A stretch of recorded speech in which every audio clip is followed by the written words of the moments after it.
Sisters, Action.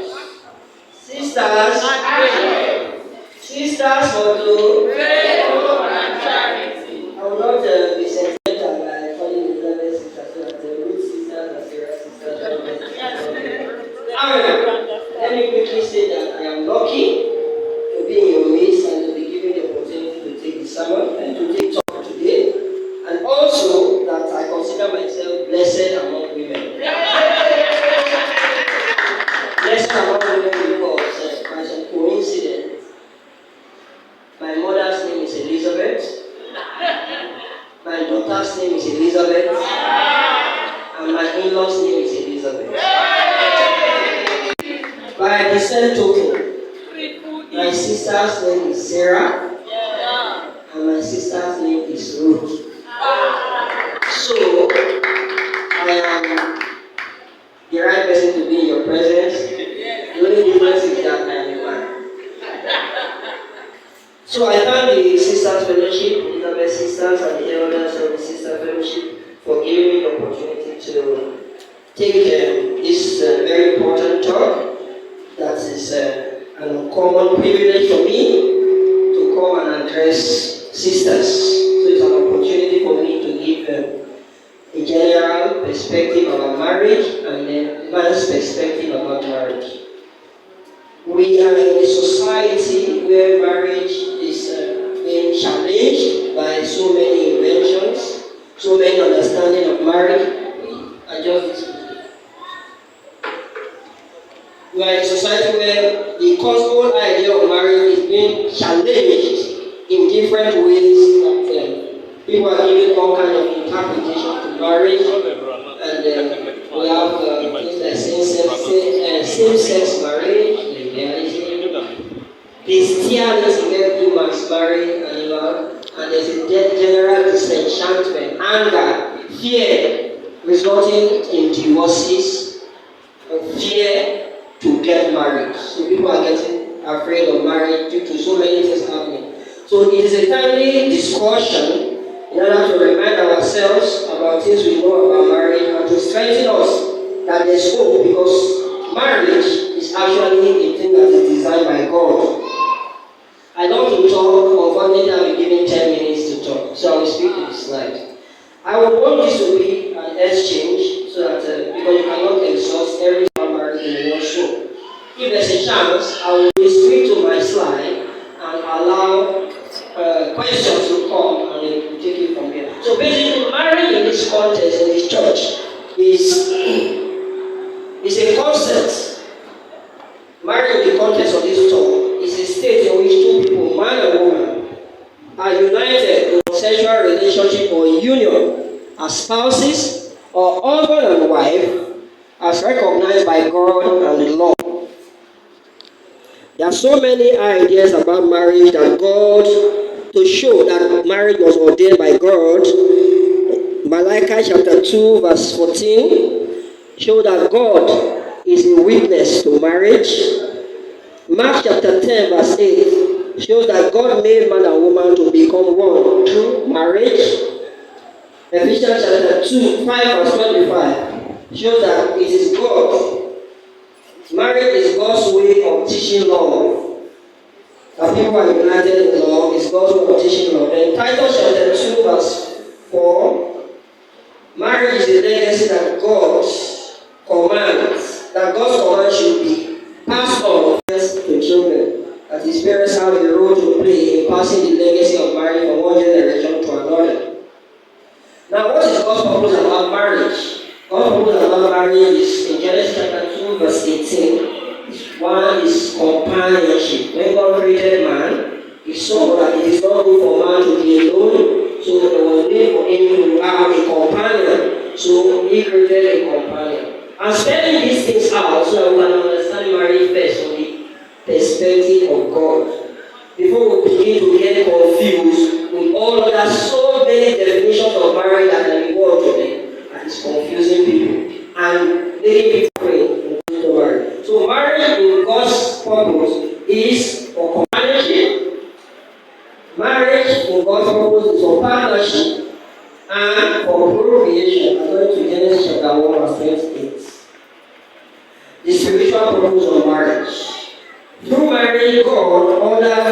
marriage, God's order of creation and worship to establish is established through submission to God, Christ, and the church. That is, the purpose of God is to create an hierarchy in which we have family units coming together to constitute the church. And man is put at the head of each of his family. Christ is put as the head of man and also the head of the church. And God in as the head of Christ. So we see that marriage is an institution that God put in place to order his structure of worship towards him and towards his purpose. Marriage as blessing. Marriage as blessing. It is important that married people or those who want to get married should also see marriage first of all as blessings, as stated in Proverbs chapter 18, verse 22, where it said that he who finds a wife finds a good thing. So, as a woman, you must consider yourself as a good thing by God, and any man who finds you finds a good thing. So, you must ask yourself, am I a good thing? What makes a woman a good thing? Those are the critical questions we must ask ourselves. Marriage should be seen, a woman should be seen as blessed, according to Proverbs chapter 31, verse 7. Because of time, I will not read that. I wanted to read that. It's a very long text to show that a man is proud of his woman. The man who finds a good wife is the thing that gives the man joy. He is not everywhere because of the goodness of the woman. And in Proverbs chapter 14, verse 1, we are told that a wise woman builds her house. So a woman is also a builder. Key to successful marriage. These are the parts I'm going to explain very quickly. One, there's a need for you to be submissive. The woman must submit to her husband. Ephesians 5:22-27. You must become one with your spouse and becoming a source of help. Because God created the woman to help the man. Genesis chapter 2, verse 18. Becoming one flesh with your partner. So to be a good wife, you must understand that there's a need for marriage to work. You must understand that you must not become one body and one flesh in Christ. You must maintain fidelity, which is to be faithful to one man, your husband, according to Hebrews chapter 15, verse 4. Be a team player, Ecclesiastes chapter 4, verses 9-10. Solomon who knows everything. Nobody has more experience than Solomon concerning marriage union. He said two are better than one. And we are told, sister, you are reading the paper again? Okay. Okay, thank you. So I've been given a little more time. Solomon who knows everything about marriage said two are better than one. And we are told that if you want to walk in love, if you want to go very fast, if you want to go very fast, if you want to go very fast, you can walk alone. But if you want to go very far, you need a companion. So those who want to go far in life must need good companionship and good marriage partners. Prayer is key to marriage because marriage, like other aspects of life, belongs to God, and said that it was God that instituted marriage. We must recognize that there is an arch-enemy of God and man called Satan, and that he has sworn that no man will show the glory of God, and that does not exclude marriage, because marriage is the thing that glorifies God. When God created man, he saw it was not good to be able, so he created woman to help him. And when that union came, he commanded them to replenish the earth. You must know where you must walk and where God must walk. So in marriage, there are sacrifices that you must make as a woman to make the marriage work. Ultimately, prayer is very important. We look to God for everything, but God cannot do for us what we can do for ourselves. So what you need to do for yourself, you must recognize it and then begin to know where you want to commit it to God. How to make your marriage work. I've talked about key to successful marriage. You must learn how to communicate. Some women don't know how to communicate. By communication, it means there's a need to talk about certain things that troubles you, certain issues. Do not be afraid to talk about it. Unfortunately, we don't have brothers. Brothers have their own role in all of this. But women are symbols of nurturance. Women are symbols of humility. Women are symbols of mothering. When I said in Yoruba, there's a name called Eneole. It means that mother owns the home. By implication, if something goes wrong at home, it is the mother that knows about it before the father. So the builder of the home, the keeper of the home, is mother. That's what the Bible tells us. Enjoys that the elderly woman. You train the young children with keepers of the home. So the home is basically the space of the woman. Woman, be thankful. So women don't give time, they don't care. These are the things I'm speaking from a man's perspective. Even God loves thanks. We must, as women, go and emulate the template of Sarah. Sarah was magical, so that he had Abraham in his hands. In this day, they do that kind of thing. They don't use blessing on the man. They don't give her water drink. They don't do what was Sarah understood. My Lord, my Olówórí. All those things makes a man's head to be just in the same way that God loves his men love him. Because man was created first in the express image of God. You must learn to be respectful. You must build trust. My wife is far away from home. I'm far away from home rather. But I have never for one day thought that my wife is engaged in any act of infidelity.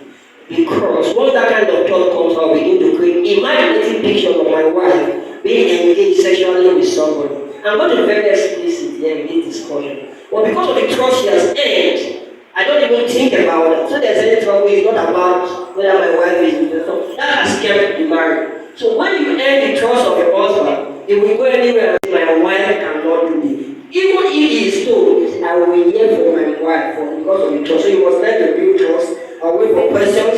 You must learn to forgive. Some sisters, women are unforgiving.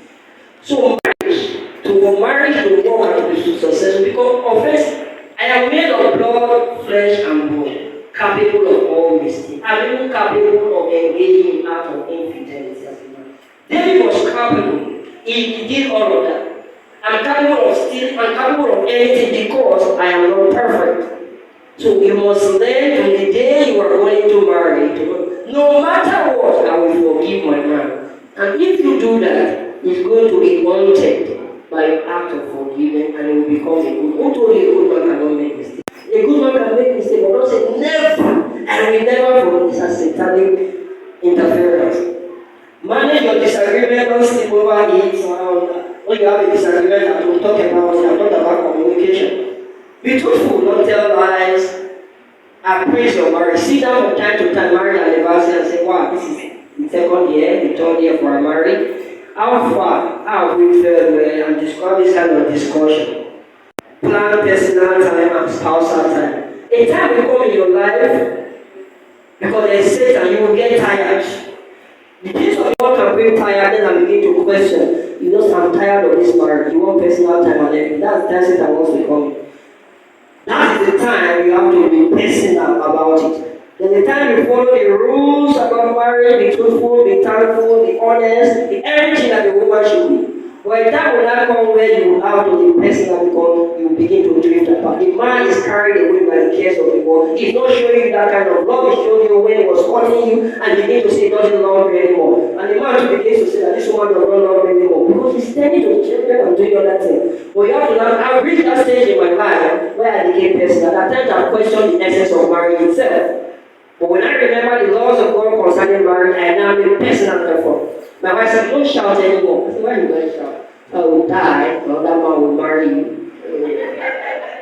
And so I changed the marriage, and I saw also that our reception, the hostility in our marriage also changed when I changed my ways, my approach towards the marriage. There are other things that above all, prayer is very key to marriage. Know that you must always pray together and ask God to help. Women should sit down at home and pray for their husbands when they go out and let the marriage work. Why do marriage fail? One, Satan is still alive. Poor communication, financial challenges, infidelity, lack of commitment. Poor dealing with relatives. We don't want to accommodate his relative. Men are sensitive. Men watch sensitive. Especially when a man does not have money, he tolerates. He waits. And then when he has money, you begin to see the other side of him. But the things you have planted, at the time it does not not have money will begin to come to haunt the marriage. Be kind to his relative. Some women are very good in that. And when you do that, the man becomes very happy and loves you more. Inadequate preparation for marriage, some people don't understand what it means to be married. They don't understand that marriage is not boyfriend and girlfriend. Marriage is not courtship. Marriage is business of raising family to the glory of God. So it's a different world. You understand that and know peace. Inability to get to walk through problems or realistic expectations. Now I'm supposed to buy me banana island. And I'm married, is not going to buy me a car. You expect so much from the man, and some men are pushed towards doing so many things. When you are materialistic, the man sees your value as a material value and not the virtue of a Christian woman. And when the virtue of a Christian woman, and the man will post with you everywhere he goes. Abusive relationship, some women are so we will talk about domestic violence, men beating up women, but there are some women who are also very abusive. Sometimes unknown to you, you can actually abuse your woman by snobbing. Denying your man is right. Your sexual responsibility to the man. Men don't joke with it. So women, are you not here? Do you used to ask your husband, now food? No. Yes, so men, it is food. Men are driven by it.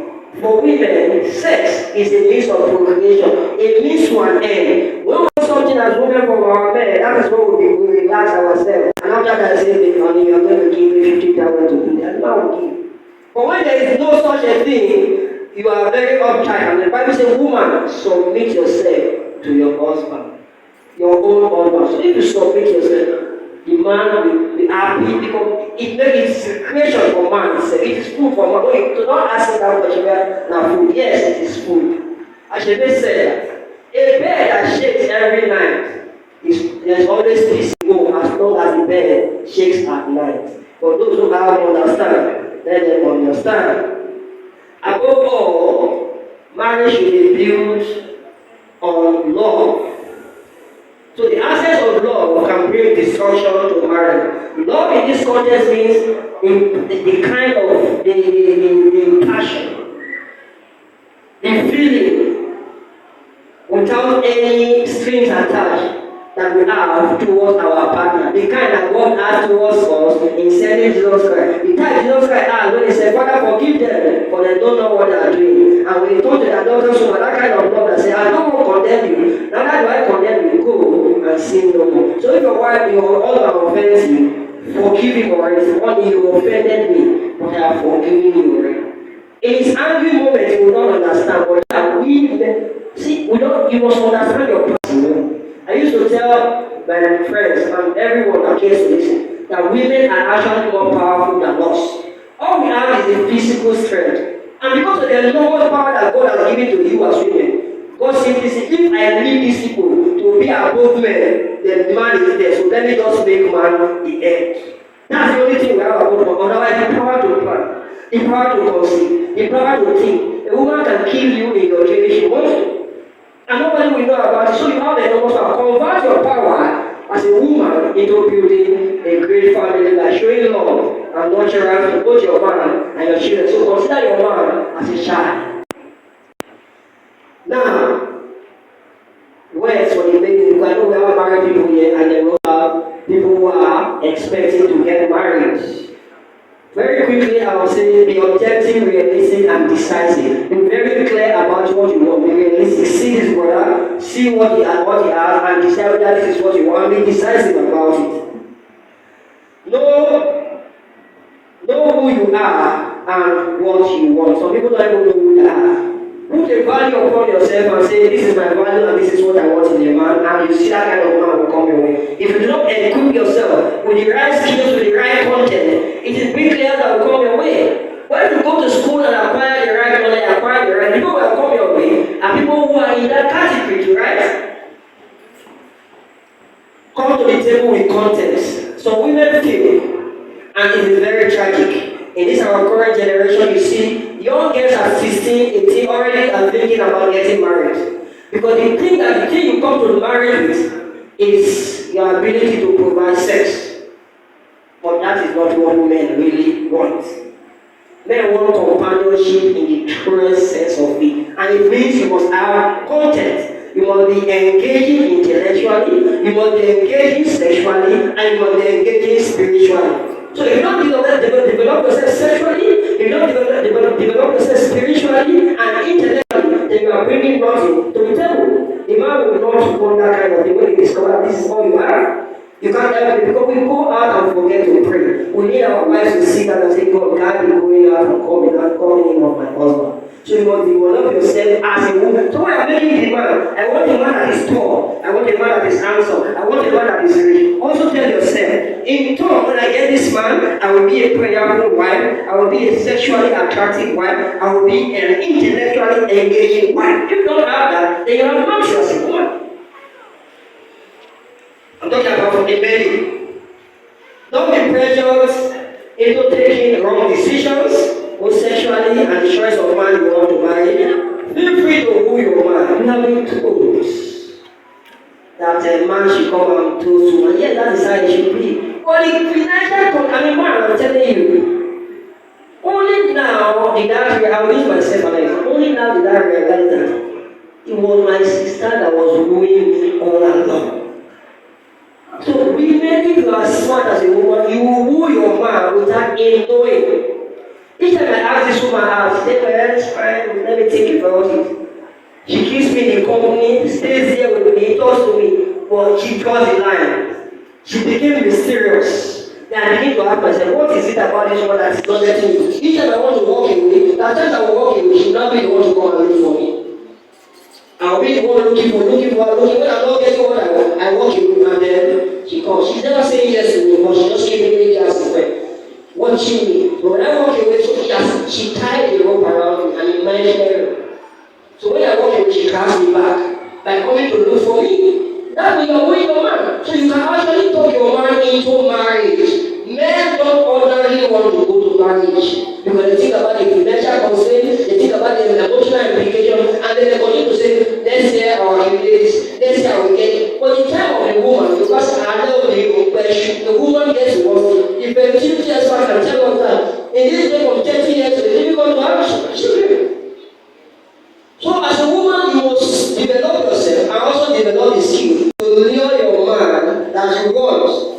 Look for him. This is the right man I want. He has all the blessings. Look for him. And lure him without him knowing. You're not going to tell him, I love you, I want you to marry me. No. But you present yourself in a way that he's beginning to see, wow, have I been blind? Look at this. And then begins to come. You will lure him to a big committee. And marriage will take place. Not very expensive marriage. Develop virtue and character and let that drive your interaction naturally.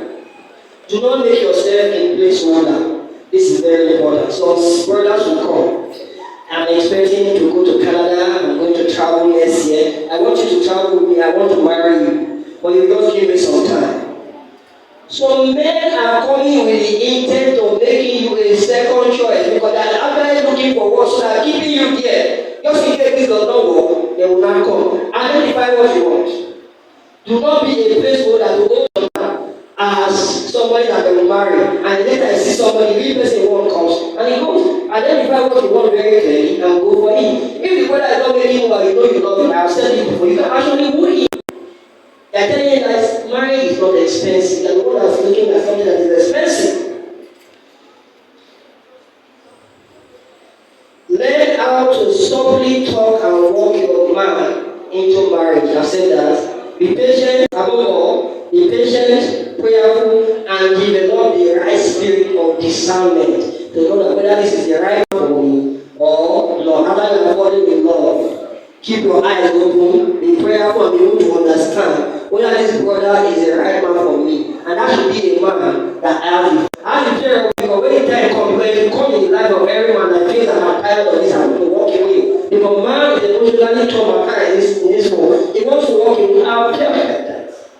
But because of the fear of God that I have, I said no.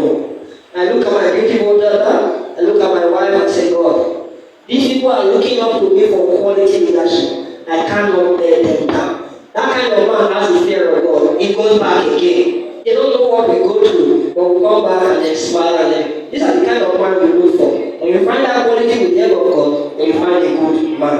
But with elderly women, please learn to teach younger women to be good wives and keepers of home.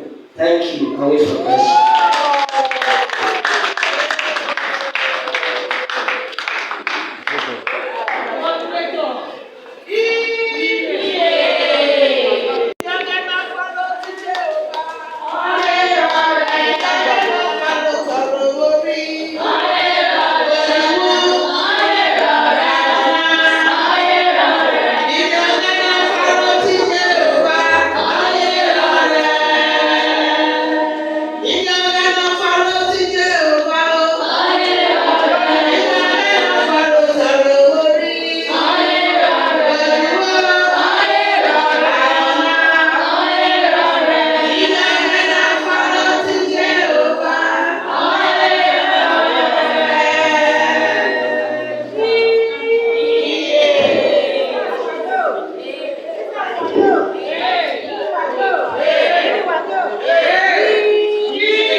We have heard the talk on marriage. I know that we have learned one or two things. Me, I don't learn something today. I don't learn say the other room na food. Hey! They say na food, I don't know say na food. People na no dey stingy. Thank you. You are hearing it from an experienced woman. So take it. So, I don't know if we have questions for our dear brother. You can indicate by raising up our hands, or you can put it down in writing so that we can respond to it. Thank you. Sisters, if you have questions, you can ask. Ask But if you know you don't want to come out, you can Our write sister it. Somebody can write it for you. preparing to get married. Ask questions to. Even those that are married, what to learn more, ask. Maybe ask. Yes, No, man that no. was married, you know it's not some questions.